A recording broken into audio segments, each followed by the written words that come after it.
A top minister drops a bombshell confession, admitting that a huge £13 billion defence spending claim might just be, well, nonsense. Sounds juicy, right? Well, buckle up, because this story is packed with twists, turns, and a whole lot of drama. Let's break it down. So, here's the deal. Yesterday, in Parliament, Labour leader Keir Starmer made a bold claim. He said that by cutting the foreign aid budget, the government would be pumping an extra £13.4 billion into defence spending. Sounds impressive, right? But wait, there's a catch. The Institute for Fiscal Studies, or IFS, stepped in and said, hold on, that's not quite accurate. And guess what? The Defence Secretary just admitted they were right. Ouch. Turns out the real increase in defence spending is closer to £6 billion, less than half of what Starmer claimed. So, how did we get here? Well, Starmer's number assumes that defence spending would stay frozen for years, not accounting for inflation or annual increases. But in reality, when you factor in inflation, the actual boost is way smaller. And this morning, BBC Breakfast's Sally Nugent called out the Defence Secretary on this very point.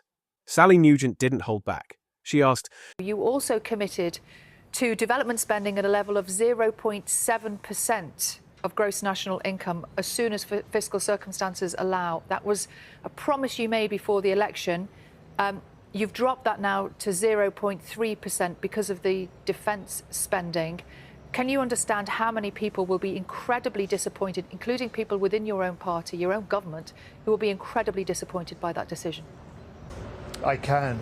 I can because Labour has a very proud history in government of leading the world in writing the debt of the most impoverished countries off completely, of raising levels of overseas aid, of setting new development goals that the rest of the world followed. So I understand that disappointment, but to be clear, national security must come first. This is a period in which the importance of strengthening our ability to be ready to fight, able to deter, to reduce the risk of the conflicts that we don't want to see because of the costs that they impose, in particular on some of the poorest countries.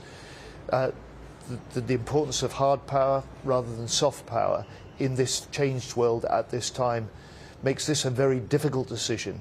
But as the Prime Minister said yesterday in the House of Commons, it makes it a necessary decision that as a government committed to making sure that we can make Britain more secure, we can make Britain stronger in the world, play our part in the alliances that keep us all safe, we will do that. And we will do that by making these difficult decisions. So, let me get this straight. The £13.4 billion figure only works if the government doesn't increase the defence budget year after year, right?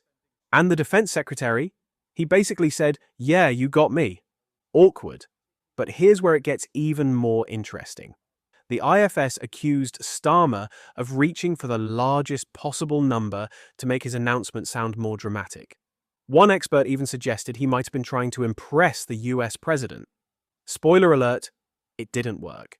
And just when you thought this story couldn't get any wilder, there's another layer. The government's been under fire for a secretive deal involving the Chagos Islands. They're planning to hand over this Indian Ocean archipelago to Mauritius and then lease back a military base for the next 100 years. The cost? Somewhere between 9 and 18 billion pounds. Yep, billion with a B. Now, here's the kicker.